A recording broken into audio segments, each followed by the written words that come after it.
என் அன்பு குழந்தையே, உனக்கான நல்ல விஷயங்களை செய்து கொடுப்பதற்காகவே உன் தாயானவள் இன்று உன்னை தேடி வந்திருக்கின்றேன்.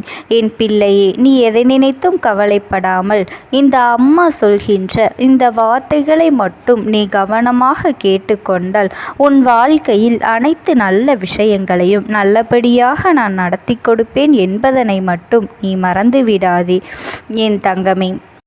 இன்றைய மங்கள நாளில் உனக்கான மங்கள செய்தியை நான் கொண்டு வந்திருக்கின்றேன். என் அழகு பிள்ளையே, உன் வீட்டில் ஒரு நல்ல செய்தி நடக்க வேண்டும் என்று நீ பல நாட்களாக வேண்டுதல்கள் வைத்திருக்கின்றாய் அல்லவா? பல நாட்களாக நீ முயற்சி செய்தும் அதையெல்லாம் தடைப்பட்டு கொண்டிருக்கின்றது அல்லவா? எத்தனை பாடுபட்டாலும் அது நடப்பது போல எங்களுக்கு தெரியவில்லையே அம்மா என்று எங்களிடத்தில் வேண்டுதல் வைத்தாய் அல்லவா? எங்களுக்கு மட்டும் ஏன் இத்தனை சோதனைகளை கொடுக்கின்றாய் என்று கேட்டாய் அல்லவா?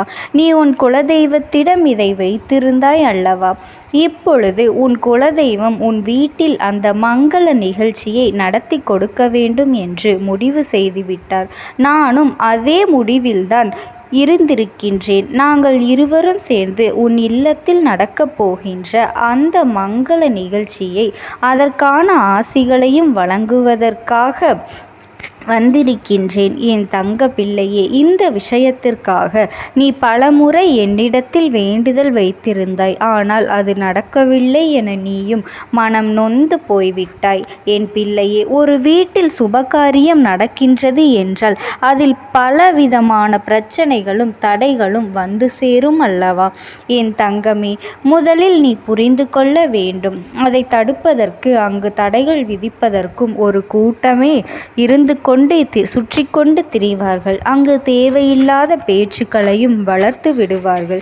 அப்படிப்பட்ட தேவையில்லாத பேச்சுக்களினால் சண்டை சச்சரவுகளும் ஒருவருக்கொருவர் அடித்து கொள்வார்கள் என் அன்பு பிள்ளையே. அதுபோலத்தான் உன் வீட்டில் நடக்க இருக்கும் சுப நிகழ்ச்சி சில நபர்கள் செய்த பிரச்சனைகளால் நடந்துவிட்டது.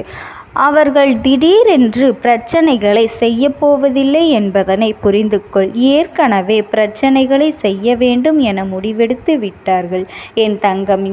நீ அப்பொழுது இருக்க வேண்டிய பிரச்சனை பொழுதே உனக்கு இது நடந்திருக்கும். இந்த பிரச்சனைகள் தான் உன்னை குழப்பிக்கொண்டு இருக்குமே தவிர இந்த மங்கள சுப செயலில் உன்னால் முழுமையாக எதையுமே ஒரு விஷயத்தை செய்ய முடியாமல் போயிருக்கும். நீ எந்த ஒரு பக்கம் தவித்து கொண்டிருந்திருப்பாய். இதுதான் அன்று நடந்திருக்கும். அந்த நிலையிலிருந்து உன்னை மீட்டெடுத்து உன்னை அந்த நிகழ்ச்சியில் நல்லதொரு பங்கினை தர வேண்டும் என்பதற்காகத்தான் நாங்கள் அந்த செயலை இவ்வளவு தாமதம் ஆக்கினோம் என்பதனை நீ உணர்ந்து கொள்ள வேண்டும் என் பிள்ளையே. உனக்கு அதை பற்றி ஏற்கனவே உன் அம்மா நான் சொல்லியிருப்பேன். அதை பற்றி அதை நடத்தி தரவில்லை என்பதற்காக நீ வருத்தப்பட்டாயே தவிர அது ஏன் நடக்கவில்லை, நடந்திருந்தால் என்னவாய் இருக்கும் என்று என் குழந்தையே உனக்கு தெரியாது அல்லவா? உன் அம்மா நான் உனக்காக நல்லதைத்தான் செய்து கொடுப்பேன் என்பதனை நீ மறந்து விடாதே. எங்களுக்கு நன்றாக தெரியும். எதையும் எல்லாவற்றையும் உனக்கு யோசித்து விட்டுதான் சரியான நேரத்தில் நடத்தி தருவேன் என்பதனை நீ நினைவில் வைத்துக்கொள் என் தங்க பிள்ளையே. இப்பொழுது அந்த பிரச்சனைகள் எல்லாம் ஓரளவுக்கு சரி செய்து விட்ட பிறகுதான் உனக்கு இந்த முடிவினை நாங்கள் செய்து தருகின்றோம். நல்ல முடிவினை உனக்கு தரும் பொழுது நீ அதனை பெற்றுக்கொள்ள ஒரு நாளும் தாமதிக்க கூடாது. அந்த நிகழ்ச்சியை நடத்துவதற்கு எல்லா ஏற்பாடுகளையும் செய்துவிடு. நிச்சயமாக எல்லா விஷயங்களும் உன் கைகூடி வரும் நேரமும் உன் இல்லத்தில் எல்லோரும் சந்தோஷமாக இருக்கும் நேரமும் வந்துவிட்டது. நிச்சயமாக இந்த நிகழ்ச்சி உன் குடும்பத்தில் இருக்கும் பல பிரிவினைகளை சேர்த்து வைக்கும் என்பதில் எந்த ஒரு மாற்று கருத்தும் கிடையாது. குடும்பத்தில் ஒற்றுமை அதிகரிக்கப் போகின்றது. யாரிடமாவது உனக்கு மனக்கஷ்டங்கள் இருந்தால் அதையெல்லாம் மறந்துவிட்டு நிச்சயமாக இந்த சந்தோஷத்தை நீ அவர்களுடன் பகிர்ந்து கொள்ள வேண்டும். இன்று பார்ப்பவர்களை நாளை பார்க்க முடியாது. நிச்சயமாக சுப நிகழ்ச்சிகள் வீட்டில் நடக்கும் பொழுது யாரையும் நம்பி ஒருபொழுதும் ஒதுங்கி வைக்கக்கூடாது. உன் மனதில் இருக்கின்ற எல்லா காயங்களையும் எல்லா வன்மங்களையும் மறந்து நிச்சயமாக அவர்களையும் இந்த நிகழ்ச்சியில் கலந்து கொள்ள செய்ய வேண்டும். உன்னுடைய பெண் குலதெய்வம் உன்னுடைய குடும்ப ஒற்றுமை இல்லாததை கண்டு மிகவும் மனம் வருந்தி இருக்கின்றார்கள் என் தங்க பிள்ளையே. அதற்காகவும் தான் நான் இப்பொழுது உன்னிடத்திலே பேசிக்கொண்டிருக்கின்றேன். நிச்சயமாக குடும்பத்தில் ஒற்றுமை இருந்தால் மட்டும்தான் உன்னுடைய குலதெய்வம் மனமகிழ்ச்சி அடைவார்கள். எல்லோரும் அங்கொன்றும் இங்கொன்றுமாக பிரிந்து கொண்டு இருந்தால் யார் வந்து உங்கள் குலதெய்வத்தினை பார்ப்பது? நீங்கள் குடும்பத்தோடு ஒற்றுமையாக வந்து வணங்கினால்தான் அவர்களுடைய மனம் குளிரும். நீ செய்கின்ற ஒவ்வொரு விஷயங்களிலும் இனி நீ கவனமாக இருக்க வேண்டும். நீ செய்கின்ற காரியங்களில் இனி நீ கவனமாக இருந்து இந்த சுப நிகழ்ச்சிகளை நீ யாருக்கும் மன வருத்தம் இல்லாதபடிக்கு செய்து முடிக்க வேண்டும். வீட்டில் சுப நிகழ்ச்சிகள் நடப்பது சாதாரண விஷயம் அல்ல. மங்கள நிகழ்ச்சிகள் வீட்டில் நடக்கும் பொழுது எத்தனையோ தடங்கல்கள் வரலாம், எத்தனையோ சோதனைகள் உனக்கு வரலாம். அத்தனையையும் தாண்டி நீ அதையெல்லாம் நல்லபடியாக நடத்தி முடிப்பது என்பது உன்னுடைய திறமை. அதை நீ நிரூபித்து காட்ட வேண்டியது உன்னுடைய கடமை. எந்த காரியத்தில் இறங்கி இருக்கின்றாயோ நிச்சயம் அவர்களால் தான் உனக்கு இப்பொழுது உதவிகள் கிடைக்கப் போகின்றது. உன் வீட்டில் நல்ல காரியத்தை நல்லபடியாக கொடுக்க போகின்றார்கள். நிச்சயமாக அதனால் தான் இப்பொழுது உனக்கு உதவியும் கிடைக்கப் போகின்றது. உன் வீட்டில் எல்லாம் நல்லபடியாக நடத்தி கொடுக்க போகின்றார்கள். யாரோடும் பகை உணர்வு வேண்டாம். பகையோடு இருப்பவர்களை எல்லாம் நிச்சயமாக இந்த நிகழ்ச்சியில் பகையை எல்லாம் மறக்க வைத்து மீண்டும் ஒன்று சேர்க்கக்கூடிய நிகழ்வாக இருக்க போகின்றது என் தங்க பிள்ளையே. உன்னுடைய அம்மாவினுடைய பேச்சை நீ கேட்பாயானால் யாரிடனும் நீ பகையை வளர்த்து கொள்ளாதே. உன்னுடைய அனைத்து பகைகளும் தீர்ந்து போகும் காலம் உனக்கு இப்பொழுது வரப்போகின்றது. அதனால்தான் இந்த மங்கள நிகழ்ச்சியை மங்கள செய்தி என்று உன் அம்மா நான் உன்னிடத்திலே கூறிக்கொண்டு இருக்கின்றேன். என் அழகு பிள்ளையே, குலதெய்வத்தை வணங்கினால் மட்டும் போதும். குலதெய்வம் உன்னுடைய குலத்தை காப்பது. உன்னுடைய குலம் ஒற்றுமையாக இருக்க வேண்டும் என்று, உன்னுடைய குலம் சந்தோஷமாக இருக்க வேண்டும் என்பதற்காகத்தான் அவர்கள் பாடுபட்டு கொண்டிருக்கின்றார்கள். உன்னுடைய குலத்திற்காகவும் உங்களுடைய நன்மைக்காகவும் தான், உங்களுடைய சந்தோஷத்திற்காகவும் தான் அவர்கள் உங்களை பாதுகாத்து கொண்டே நிற்கின்றார்கள். அவர்களின் மனதை நீ குளிர்விக்க வேண்டும். அவர்களுக்கு எதை செய்யாவிட்டாலும் நிச்சயம் அவர்களின் மனதை நீ குளிர்விக்க வேண்டும். என் பிள்ளையே, நீ என்ன நினைக்கின்றாய்? பூஜைகள் எல்லாம் நாம் செய்து வருகின்றோம். நம்மால் இயன்ற எல்லாவற்றையும் நாம் சாமிக்கு படைக்கின்றோம். நிச்சயம் நம்மை நம் குலதெய்வம் ஆசிர்வதிக்கும் என்றுதானே நினைக்கின்றாய் என் தங்க பிள்ளையே? நிச்சயம் அது அப்படியல்ல. நீ வளைக்கின்ற நெய்வேத்தியங்களும் நீ செய்கின்ற செலவுகளுமே உன்னுடைய பணமோ எப்பொழுதும் உன் குலதெய்வத்தினிடமிருந்து அன்பை அது வாங்கி தர முடியாது. உண்மையில் உண்மையான அன்பு என்னவென்றால், உன் மனதில் தீய எண்ணங்கள் இல்லாமல் மற்றவர்களுக்கு நல்லது செய்ய இயலாவிட்டாலும் கெடுதல் செய்யாமல் இருப்பதும், உன்னுடைய மனசாட்சிக்கு நீ அடிபணிந்து வாழ்வதும் தான் உன்னுடைய குலதெய்வத்தின் அன்பினை உனக்கு முழுமையாக பெற்று கொடுக்கும் என்பதனை நீ நினைவில் வைத்துக்கொள். குலதெய்வங்கள் எப்பொழுதுமே தன்னுடைய பிள்ளைகளிடம் எதையும் எதிர்பார்த்து நிற்பது கிடையாது. என்னுடைய குழந்தைகள் என்னிடத்தில் எப்படி இருக்கின்றார்கள்? என்னிடம் மனசாட்சிக்கு பயந்து உண்மையாகவும் நேர்மையாகவும் இருக்கின்றார்கள், செயல்களை செய்கின்றார்கள் என்பதை மட்டும் பார்ப்பார்களே தவிர உன்னிடம் என்ன இருக்கின்றது, நீ அவர்களுக்கு என்ன செய்கின்றாய் என்பதையெல்லாம் அவர்கள் கவனித்து கொண்டெல்லாம் இருக்க மாட்டார்கள். எப்பொழுதும் நெற்றியில் விபூதி இடுவதும் தெய்வத்தின் நாமத்தை சொல்லிக்கொண்டு இருப்பதும் இது போன்ற காரியங்களை செய்வதும் பிறர் பார்க்கும்படி நன்கொடைகளை வழங்குவதும் நீ உன் தெய்வத்தின் மீது கொண்டிருக்கும் அன்பு உண்மையும் நேர்மையும் உன் குலதெய்வத்திற்கு பயந்து நீ எந்த அளவிற்கு நன்மைகளை செய்கின்றாயோ அது நிச்சயமாக உன் குலதெய்வத்தின் அன்பை முழுமையாக பெற்று கொடுப்பதாகும். எப்பொழுதும் நெற்றியில் விபூதி இடுவதும் நாமத்தை சொல்லிக்கொண்டு இருப்பதும் இது போன்ற பிற காரியங்களை செய்வதும் மற்றவர்கள் பார்க்கும்படி இருப்பதும் நன்கொடைகளை வழங்குவதும் உன் தெய்வத்தின் மீது கொண்டிருக்கும் அன்பாகாது என்பதனை நீ புரிந்து கொள்.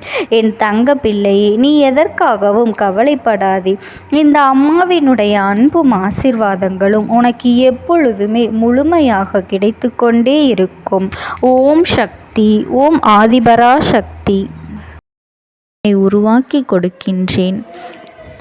அந்த ஆத்மாவின் வாக்கினை கேட்பதற்கு இதுவே உனக்கு கிடைக்கின்ற கடைசி வாய்ப்பாகவும் இருக்கலாம். அதனால் என் பிள்ளையே, இந்த வாய்ப்பினை நீ சரியாக பயன்படுத்தி கொண்டு அந்த ஆத்மா உன்னோடு என்ன பேச நினைக்கின்றது, அவர்கள் எதை உன்னிடத்தில் சொல்ல நினைக்கின்றார்கள், வெளிப்படுத்த முயற்சி செய்கின்றார்கள், எதனால் உன்னை தேடி வந்திருக்கின்றார்கள் என்பதனை எல்லாம் நீ தெரிந்து கொள்ள வேண்டும். என் தங்க பிள்ளையே, அவர்கள் எப்படி இந்த தெய்வத்தின் அருகில் வந்தார்கள் என்று நீ யோசிக்கலாம். என் தங்கமே, உன்னுடைய இல்லத்தில் சமீபத்தில் இறந்து போன ஒருவரினுடைய ஆத்மாவானது சில நாட்களாகவே உன் இல்லத்தை சுற்றி சுற்றி வருகின்றது. இந்த அம்மா அதனை கண்டுவிட்ட பிறகு, எதற்கு இங்கே சுற்றி கொண்டிருக்கின்றாய்? நீ இருக்க வேண்டிய இடத்தில்தானே இருக்க வேண்டும். என் பிள்ளையின் வீட்டில் உனக்கு என்ன வேலை என்று கேட்ட பொழுதுதான் அந்த ஆத்மா என்னிடத்தில் சொன்ன விஷயம், எனக்கும் என்னிடத்தில் இருக்க வேண்டும் என்றுதான் ஆசையாக இருக்கின்றது. ஆனால் சில விஷயங்கள் என்னை அங்கே செல்ல விடாமல் தடுத்து கொண்டு இருக்கின்றது. எனக்கு என்னுடைய குடும்பத்தில் இருக்கின்றவர்களிடம் பேசியாக வேண்டும். என் மனதில் தோன்றுகின்ற சில விஷயங்களை அவர்களிடத்தில் சொல்லிவிட்டால் நான் மனநிறைவோடு இங்கிருந்து சென்று விடுவேன். சில விஷயங்களை நான் அவர்களோடு பகிர்ந்து கொள்ளாமல் விட்டுவிட்டேன். அதற்கு சரியான நேரம் இப்பொழுது வந்திருக்கின்றது. இப்பொழுதும் சொல்லாமல் நான் சென்று விட்டால் இனி காலம் முழுவதும் என்னால் அவர்களிடத்தில் சொல்லிவிட முடியாது. இதற்கு நீங்கள்தான் துணையாக நிற்க வேண்டும் அம்மா என்று என்னிடத்தில் வாய்ப்பினை ஏற்படுத்தி கொடுக்க வேண்டும் என்று கேட்டது. என் தங்க குழந்தையே, இப்படி இருக்கும் பொழுது அவர்களிடத்தில் சொல்லிவிட முடியாது. அந்த வாய்ப்பினை ஏற்படுத்தி கொடுத்து என் வீட்டில் உள்ளவர்களிடம் பேச வைக்க வேண்டும் என்று என்னிடத்தில் கோரிக்கை வைத்தது. என் தங்கமே, இப்படி மனதிலே எந்த கெட்ட எண்ணங்களும் இல்லாமல் உன் குடும்பத்திற்காக பேச வேண்டும் என்று கேட்ட ஆத்மாவிற்கு நான் அந்த வாய்ப்பு வழங்குவது தானே முறையாக இருக்கும். அதனால் இந்த அம்மா அந்த ஆத்மாவிற்கு அந்த வாய்ப்பினை கொடுக்க முடிவுகள் செய்து இப்பொழுது உன்னோடு பேசுவதற்காக வரவழைத்திருக்கின்றேன். என் பிள்ளையே, அந்த ஆத்மாவானது உன்னிடத்திலே என்ன பேசுகின்றார்கள் என்பதனை நான் என் மூலமாக உன்னிடத்தில் பேசி சொல்கின்றேன். இந்த அம்மாவிடத்திலிருந்து தான் அவர்கள் மனதில் பேச நினைப்பதை எல்லாம் பேச முடியும். என் தங்கமே, நேரடியாக ஒரு ஆத்மாவின் குரலை உன்னால் அத்தனை சுலபமாகவெல்லாம் கேட்டுவிட முடியாது.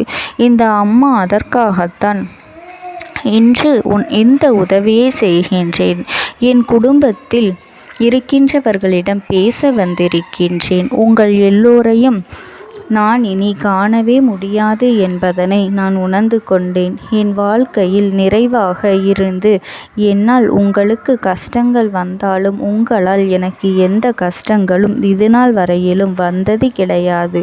நான் நினைத்தது போல இந்த வாழ்க்கையை அத்தனை சந்தோஷமாக வாழ்ந்து கொண்டுதான் இருந்தேன். என் குடும்பத்தில் இருக்கின்றவர்களிடம் பேச வந்திருக்கின்றேன். உங்கள் எல்லோரையும் இனி நான் காணவே முடியாது என்பதனை நான் உணர்ந்து கொண்டேன். உங்களோடு இருந்த இந்த காலகட்டம் குறைவாக இருந்தாலும் நான் எனக்கு கிடைத்த சந்தோஷங்களும் மகிழ்ச்சியும் ஏராளமாக இருந்தது. அதனால் எனக்கு எந்த ஒரு கவலையும் இதுவரையில் இருந்ததே கிடையாது. நான் நினைத்தது போல இந்த வாழ்க்கையை நான் சந்தோஷமாகத்தான் வாழ்ந்து கொண்டு இருந்தேன். ஆனால் இவ்வளவு காலம் எனக்கு சீக்கிரமாக என்னுடைய ஆயுள் முடிந்துவிடும் என்று எனக்கு முன்பே தெரியாது. அது தெரிந்திருந்தால் நிச்சயமாக என் மனதில் இருக்கின்ற அத்தனை விஷயங்களையும் நான் உங்களிடத்தில் சொல்லியிருப்பேன். ஆனால் எல்லோரும் நினைப்பது போலத்தானே நானும் நினைத்திருந்தேன். எனக்கும் இந்த உலகத்தை விட்டு செல்ல வேண்டும் என்ற ஆசை கிடையாது. மற்றவர்கள் சொல்வது போல எதற்காக பிறந்தோம், நாம் ஏன் பிறந்தோம் என்று ஒரு நாளும் நான் நினைத்தது கிடையாது. வாழ வேண்டும் என்றுதான் ஆசைப்பட்டேன். என்னுடைய ஆசைகள் எல்லாம் நிராசையாகும்படி இந்த உலகத்தில் விட்டு செல்ல வேண்டிய காலகட்டம் கட்டாயம் வந்துவிட்டது. என்னுடைய கடமை இங்கே சரியாக முடிவதற்கு வந்துவிட்டது.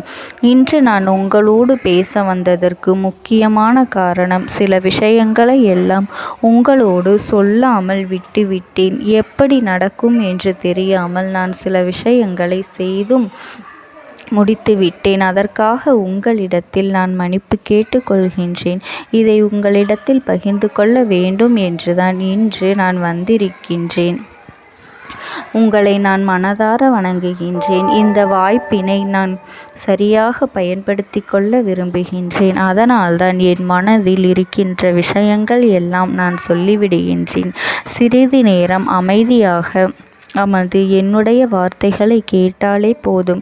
என்னுடைய அன்பினை புரிந்து கொண்டு அதுவே எனக்கு போதும். நான் நிச்சயமாக இங்கிருந்து நல்லபடியாக சென்று விடுவேன்.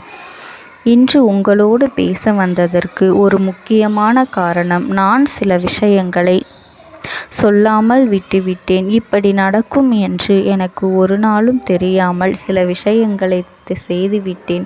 அதை உங்களிடத்தில் பகிர்ந்து கொள்ளத்தான் வந்திருக்கின்றேன். என் மனதில் நினைக்கின்ற விஷயம் என்ன தெரியுமா? நான் உங்களை நன்றாக பார்த்து கொள்ள வேண்டும்.